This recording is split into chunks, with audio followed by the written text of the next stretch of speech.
Feliz Navidad, capital humano. ¿Cómo están? ¿Todo bien?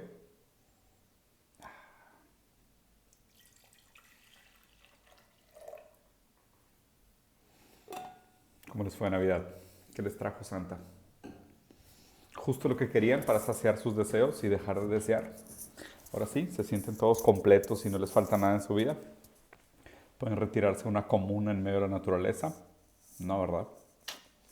¿Por qué? Porque la condena de los seres deseantes es la miseria.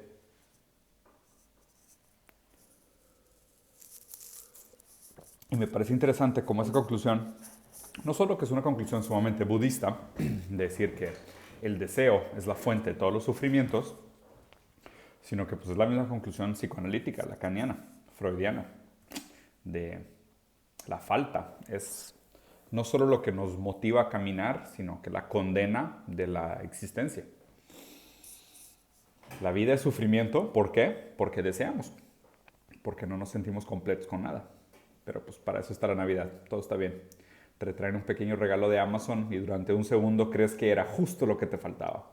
Que a lo mejor el mundo podría estar en un caos completo, pero al fin tienes esa licuadora que te hacía falta. O ese exprimidor que te hacía falta. O ese PlayStation 5 que te hacía falta. Ahora todo está bien. El mundo puede estar hecho un desorden, pero ya tengo el PlayStation 5, tengo esa pijama que quería, tengo esa bolsa que quería, tengo el carro que quería, ahora todo está bien. Not really. La realidad es como persistente, ¿no? Por más que tú te escondas de ella, vuelve, vuelve a enfrentarte. Pero bueno, vamos a ver qué está pasando con el mundo. Un par de noticias un poco tristes. Digo, murió Armando Manzanero.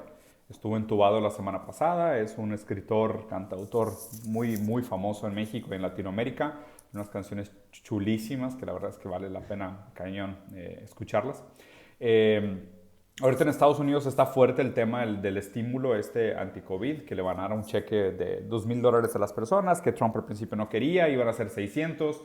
La lluvia de memes, que recuerden, los memes son el nuevo tipo de discurso político. Esto lo vengo pensando desde hace mucho tiempo, pero creo que es algo más real que nunca, porque no solo ejerce presión, sino que ya me di cuenta que realmente cambia campañas, ¿eh? O sea, realmente cambia campañas y cambia posturas porque es la manera como no solo la población expresa su inconformidad con las cosas, porque ya los memes es la última forma real de arte que queda, sino que realmente las campañas políticas están analizando las tendencias sociales a través de lo que está sucediendo en los memes. Y ahí hay algo bien interesante. O sea, creo que hay un papel padre y es algo que voy a empezar a hacer, que es hacer análisis de memes.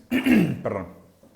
O sea, hacer análisis de memes, hacer análisis de, o sea, cuáles son los malestares sociales analizados a través de la lectura de los memes, ¿ok? Pero bueno, en el país otra noticia interesante es esto, el Senado argentino tiene un último obstáculo para la legalización del aborto en Argentina. Me parece una noticia importante. Argentina sería de los pocos países en Latinoamérica, junto con, porque está la lista, Uruguay, Cuba, Guyana y la Ciudad de México, en legalizar el aborto, que es un paso muy grande para la igualdad, para la emancipación de la mujer, para el progreso en general, ¿no? O sea, de la autonomía de la mujer sobre su cuerpo frente al Estado, la libertad de decisión. O sea, este me parece un movimiento muy positivo. Algo interesante es que está definido hasta la semana 14. Este tema del aborto, por si quieren platicarlo a detalle, tengo un video en YouTube que se llama Mi postura sobre el aborto, donde entro a detalle cada uno de los puntos y es como un análisis filosófico, que obviamente es un tema muy complejo, que tiene muchas vertientes y creo que la gente que tiene su postura bien justificada lo puede justificar de una manera inteligente. Pero si quieren ver la mía, ahí está en YouTube un video que se llama sobre la legalización del aborto. En RT, un par de cosas interesantes, digo, pues lo mismo lo de Trump, están platicando, hablan de la woke agenda de la izquierda, pero lo que se me hizo padre fueron estas dos noticias. Primero, la economía de China está proyectada para superar la economía americana en el 2028. Irónicamente, por los movimientos de Trump de la guerra de comercio entre China y Estados Unidos y obviamente por la rápida recuperación que tuvo China frente al COVID-19. Esto me parece un poco asustador. ¿Por qué? Porque, digo, la gente pensaba que la mejor manera para que funcionara el capitalismo, para ganar el juego económico, era a través de la libertad, de la no regulación del mercado. ¿Ok? Y ahorita lo que podríamos comparar es Estados Unidos como un país que tiene mucha libertad económica contra China, que es un estado autoritario, o sea, que es un estado donde el gobierno dicta muchos de los movimientos económicos. ¿Ok? Y para cómo están las cosas ahorita, ok, déjame bloquear a la primera persona. René Fimbres. Recuerden, todas las noticias son falsas. No existe un periódico mejor que otro. Todas las noticias tienen tendencias. Los pendejos son los que leen las noticias pensando que uno de ellos es objetivo y el otro no. Todos tienen agenda, güey. No mames, cabrón. O sea, todavía les tienen que explicar esto en el 2020. Todas las noticias son falsas. Todas tienen agenda. Todas tienen una postura subjetiva. Todas tienen sesgo de encuadre. Todas son falsas. O sea, ¿por qué tratan de ver las noticias con objetividad? Son unos niños de primaria, güey. Qué vergüenza, güey. Bueno, el caso es que entonces o sea, la economía de China está creciendo más rápido desde hace muchos años porque es una economía autoritaria. O sea, porque es una economía que el Estado dicta hacia dónde va el crecimiento y en lugar de permitir que el libre mercado se autorregule, que es un poco más lo que está pasando en Estados Unidos. Estados Unidos obviamente es una economía mucho más libre. Inclusive la regulación que ejerce el Estado sobre la economía americana, en mi opinión, no es nada más que otra extensión del mercado, porque la política se compra. O sea, acuérdense que en Estados Unidos el lobby es legal. O sea, en Estados Unidos tú puedes ir y darle dinero a un candidato y pedirle cómo te gustaría que fuera su gobernanza si ganara. Entonces, realmente estás comprando las políticas públicas. Entonces, realmente Estados Unidos es un estado libertario en su manera, ¿no? Entonces, el hecho de que China vaya a crecer más rápido, ya está creciendo más rápido que Estados Unidos y en el 2028 lo supere, habla de que el futuro del mercado económico, si es que no hay algún cambio, es que sea autoritario, o sea, es que sea como China, donde el Estado tiene las riendas, el Estado observa, juzga y gobierna, ¿no? O sea, gobierna, pero de una manera mano de hierro, lo cual es bastante peligroso. Y esto es algo que se viene diciendo desde hace mucho tiempo. El capitalismo realmente, una de sus paradojas internas principales es que no es compatible con la democracia. O sea, no hay una manera estable de tener un capitalismo a la par de la democracia, porque los poderes se alteran unos a otros, por decirlo así. O sea, lo mismo, las campañas cuestan dinero, entonces si las campañas cuestan dinero, las empresas son las que pagan las campañas y pues obviamente ese dinero que las campañas donan a los políticos, pues viene con un favor de regreso. Entonces, pues es imposible tener a largo plazo un capitalismo junto con la democracia. Y hay una frase de Aristóteles que ahora que estoy leyendo Ética Nicomaquiana, que me lo prestó mi hermano, es una frase que me gustó mucho que es, sí, claro, la democracia es un sistema imperfecto, pero la manera de progresar hacia el futuro, de hacer un mundo perfectible, no es con menos democracia por ser un mundo imperfecto, sino es con menos desigualdad, que es lo que causa los problemas intrínsecos de la democracia. O sea, es mientras más justas sean las condiciones de vida materiales de las personas, más eficiente va a ser el proceso democrático, aún siendo imperfectible. Pero a ver, pues el mercado tampoco es imperfectible, o sea, en ese sentido pues no hay comparación, ¿no? De decir, es que el mercado es mejor herramienta de progreso que la democracia. Híjole, esa premisa se me hace sumamente perversa. Y estoy seguro que algún libertario la defendería a capa y espada, pero estoy sumamente en desacuerdo con esa premisa. Pero bueno, vamos a movernos. También en RT, digo, ¿se acuerdan, no? Que RT también platicaba de esta idea de que Putin había envenenado a su contrincante, lo cual no me da mucha duda.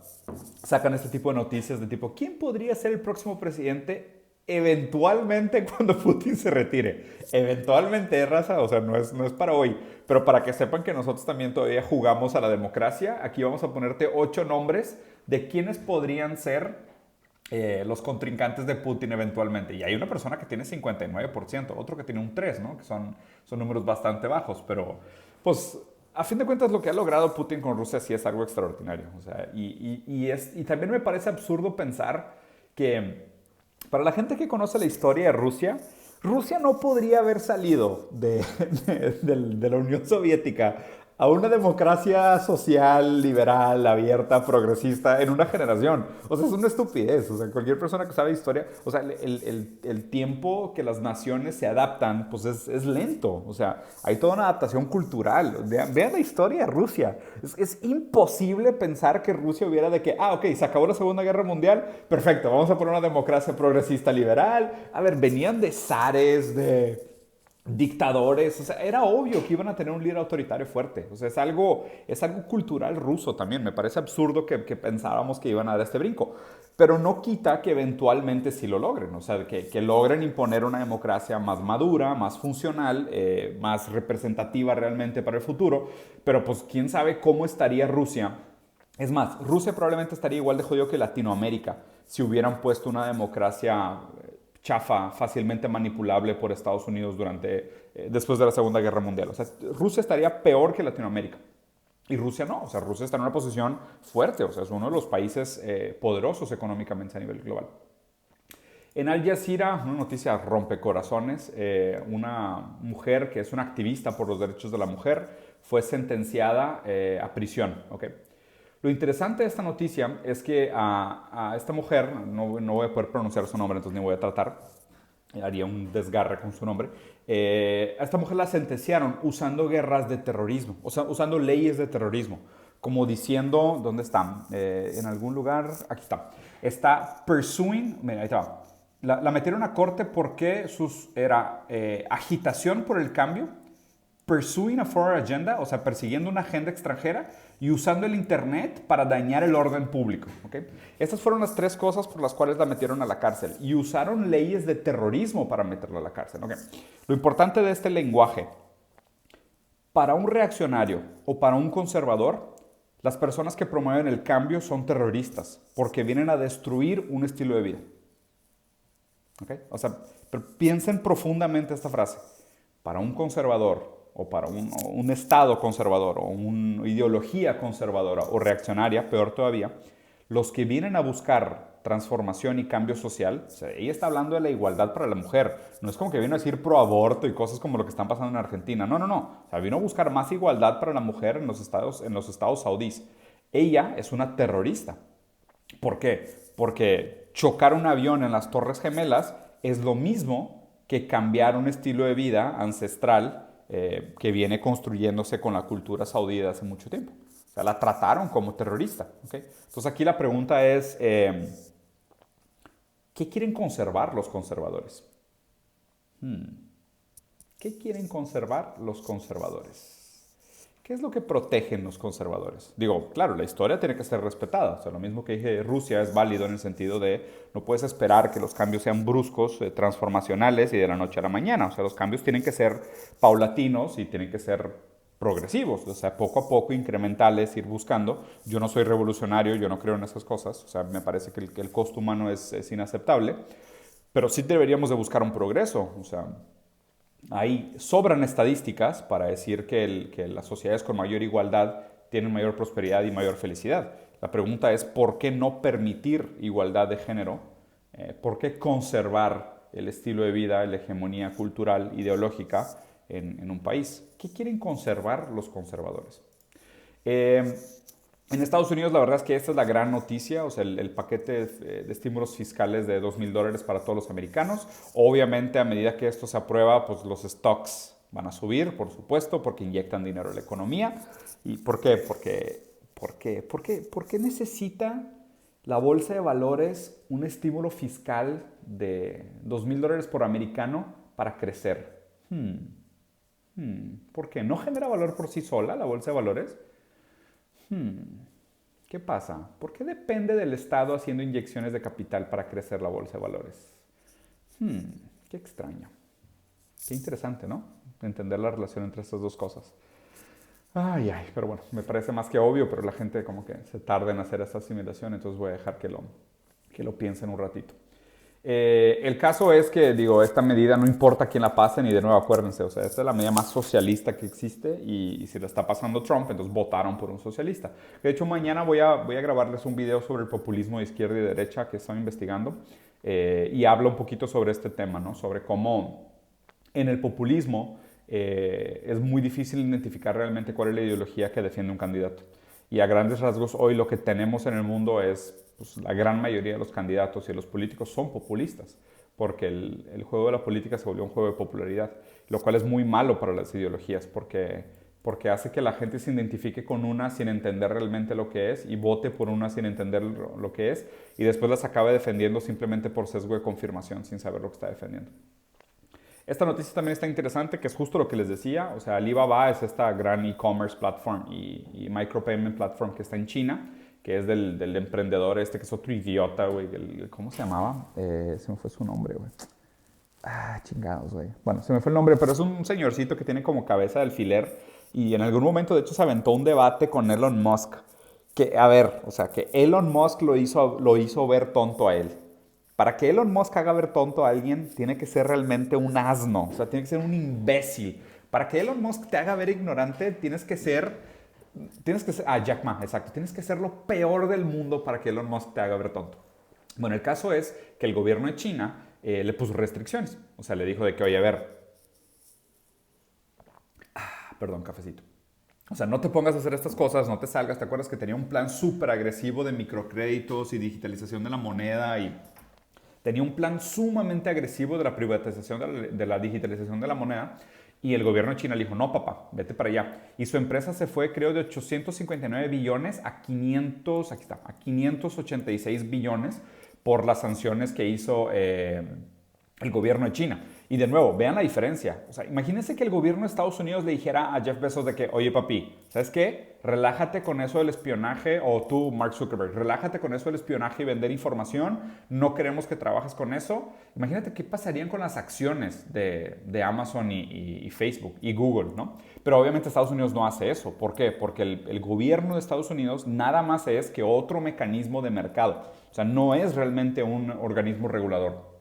O sea, el gobierno de Estados Unidos, yo creo que es lo más cercano que existe hoy en día al sueño libertario del Estado minarquista, del Estado que solo está ahí para proteger la propiedad individual y obligar el cumplimiento de los contratos, ¿no? O sea, se fijan, pues las inyecciones de capital que hace Estados Unidos al mercado es para rescatar Wall Street. O sea, me queda más claro que nunca, no es por la gente. Si fuera por la gente, hay una incongruencia enorme entre la cantidad de casas disponibles y vagabundos, o sea, gente que no tiene casa, ¿no? De hecho, la palabra vagabundo está muy mal empleada de mi parte. De los homeless, o sea, que es los desabrigados. Ahí realmente sería una ayuda para el mundo y no inyectar dinero cuando la bolsa de valores va mal. Pero invariablemente creo que a esto apunta el futuro del mundo, a China.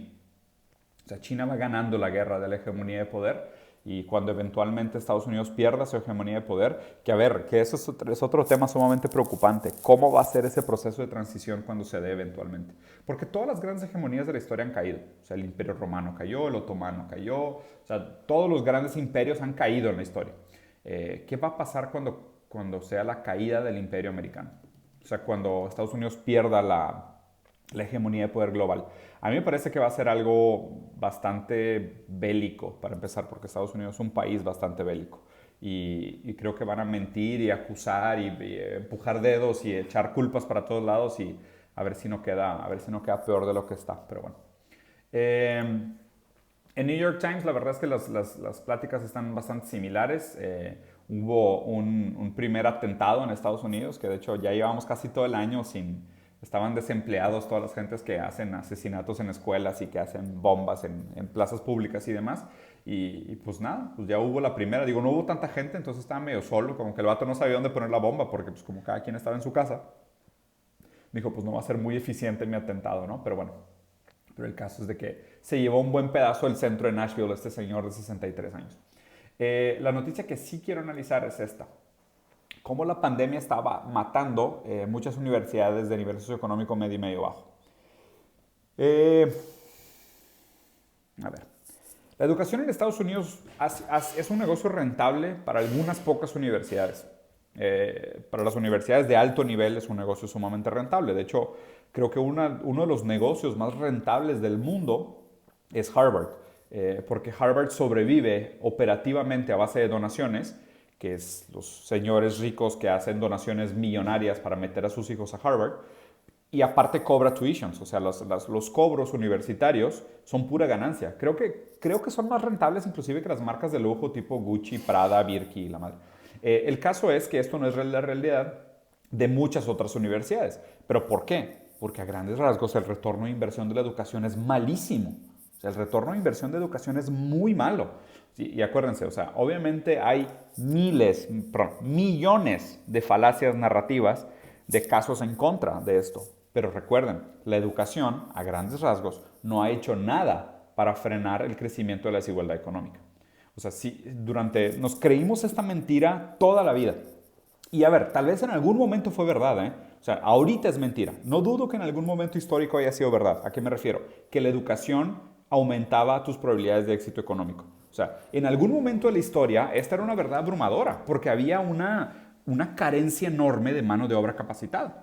¿Okay? O sea, en nuestra generación anterior, tú te graduabas de una carrera y tenías un trabajo prácticamente garantizado. Hoy estoy viendo gente graduada de carrera con 3 idiomas y experiencia internacional que está haciendo estupideces y open source y chambitas aquí y allá, si no es que no es un PhD que está manejando un Uber, porque no hay oportunidades laborales. O sea, la inversión en educación ha perdido ampliamente su competitividad. ¿Okay? Lo cual no solo habla de que el mito del educacionismo es una estupidez, o sea que de hecho también tengo un video analizando a profundidad ese tema del mito del educacionismo, sino que por otro lado nos deberíamos de replantear cuál es el rol de las universidades en la modernidad. Porque las universidades también han perdido su filo. O sea, las universidades es donde las ideas van a morir. Porque también, de nuevo, está el tema de los fondeos, de los patrocinios y quién fondea los proyectos universitarios. O sea, es bien raro pensar este tipo de cosas. Hay muchos artículos y la verdad es que leo demasiado como para platicarles todo lo que he estado leyendo, pero imagínense, ¿cómo podríamos justificar la proliferación de una profesión como la nutrición? ¿Okay? Si no existiera realmente una demanda natural por nutriólogos. Eso es lo raro. O sea, si a la larga las empresas dejan de fondear los estudios sobre nutrición y salud, pues dejarían de existir los nutriólogos. O sea, hay muchas cosas bien peligrosas de ese modelo de permitir que la iniciativa privada seleccione cuáles son los temas de interés para la humanidad. Eso es muy peligroso. O sea, donde las escuelas deberían de ser como este burbujeante liceo de futuro y de ideas y de cuestionamiento y pensamiento filosófico y teoría crítica y demás. Ahora las universidades son incubadoras de ideas para la industria. Entonces, pues obviamente es una máquina de perpetuación del modelo industrial pues, capitalista, obviamente. O sea, si las empresas de que, oye, ¿qué estás investigando? Lo que empresa A me pagó para que investigara, lo que empresa B me pagó para que investigara. Oye, Google me pagó para investigar esto, Visa me pagó para investigar lo otro, Procter Gamble me pagó para investigar esto otro. Pues, ¿qué estás investigando? Lo que ellos me pagaron para que investigara. Oye, ¿y es eso lo que deberíamos de estar investigando? O sea, ¿en qué momento te haces la pregunta, qué es lo que realmente deberíamos de estar investigando? En lugar de que lo que las empresas dicten que deberíamos de estar investigando. Entonces, el modelo universitario es un modelo muy, muy fallido.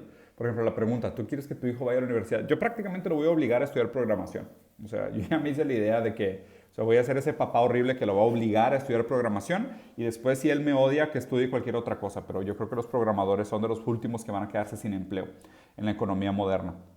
Por otro lado, yo soy sincero, o sea, yo tengo muchos trabajos y proyectos ya, si quieren con esto, de hecho voy a terminar, voy a voltear. Durante mucho tiempo estuve investigando sobre el tema del futuro del trabajo, que es un tema que me interesa bastante, ¿no? Imagínense lo difícil que es crear un hijo, o sea, planear el futuro de tu hijo, porque lo que pasa es que se supone que tú escoges una carrera para realizar un empleo dentro de 15 a 20 años, ¿ok? Mi hijo hoy tiene 4. Yo tengo que pensar, imagínense, ya me hacen la pregunta de qué va a estudiar en la carrera. Faltan 18 años, bueno, 16 años para que él entre a carrera y después otros 4 o 5 para que se gradúe. ¿Cómo va a ser el mundo en 20 años? ¿Cómo te haces esta pregunta hoy? ¿Cómo te haces la pregunta hoy de cómo va a ser el mundo en 20 años? No sabemos ni cómo se va a acabar la pandemia. O sea, no sabemos cuándo vamos a regresar a la normalidad, si es que existe tal cosa cual regresar. Eso es lo complicado. No hay una visión de mundo. O sea, no hay un plan. Estamos literal viviendo el día. Viviendo el día. ¿Por qué? Porque nos creímos la idea, y a ver, y aunque no se lo crean, aunque no tengan esta ideología bien digerida en su cabeza, lo hacen porque lo ejecutan, o sea, lo hacen día con día, ¿ok?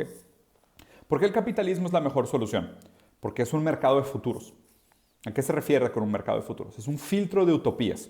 Como el futuro es contingente, o sea, es una manera simpática de decir impredecible, como el futuro es contingente y hay mucho de suerte, azar y variables incontrolables, no podemos predecir el futuro. Entonces, ¿cómo te preparas para un futuro que no puedes predecir?